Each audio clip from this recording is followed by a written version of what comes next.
Assalamu алейкум, урматтуу мекендештер. Бардыңыздарга белгилүү болгондой, биздин Аббас инибиз көп жылдан бери сколиоз оорусу менен ооруп, ошол илдет менен алышып келе жатат.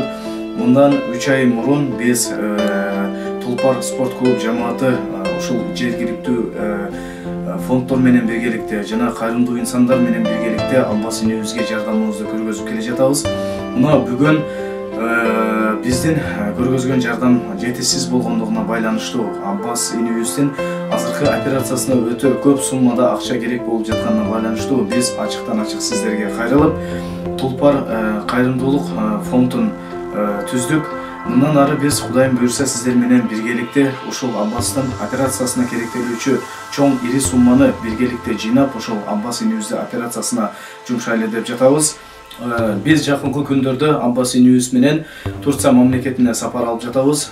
Ошол жактан биз Аббас инибизди толук обследованиядан өткөрүп, толук текшерүүдөн өткөрүп, андан кийин врачтар бизге азыркы учурда болжолу менен $70.000 деп айткан.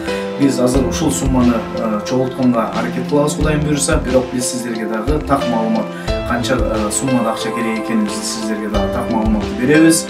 Биз бүгүнкү күндө бардык кайдыгер болбогон мекендештерибизге кайрылабыз. Төмөнкү Сбербанк картабызга акчалай жардамыңыздарды которсоңуздар болот. Баарыңыздарга алдын ала терең ыраазычылык билдиребиз. Эгерде Аббас инибиздин документтерине, кагаз иштерине кызыктар инсандар болгон болсо, анда бизге сөзсүз байланышка чыгыңыздар. Биз Аббас инибиздин кагаз документтерин сиздерге сөзсүз түрдө жиберебиз. Assalamu alaikum, kızlarım, neslerim, jardamlarga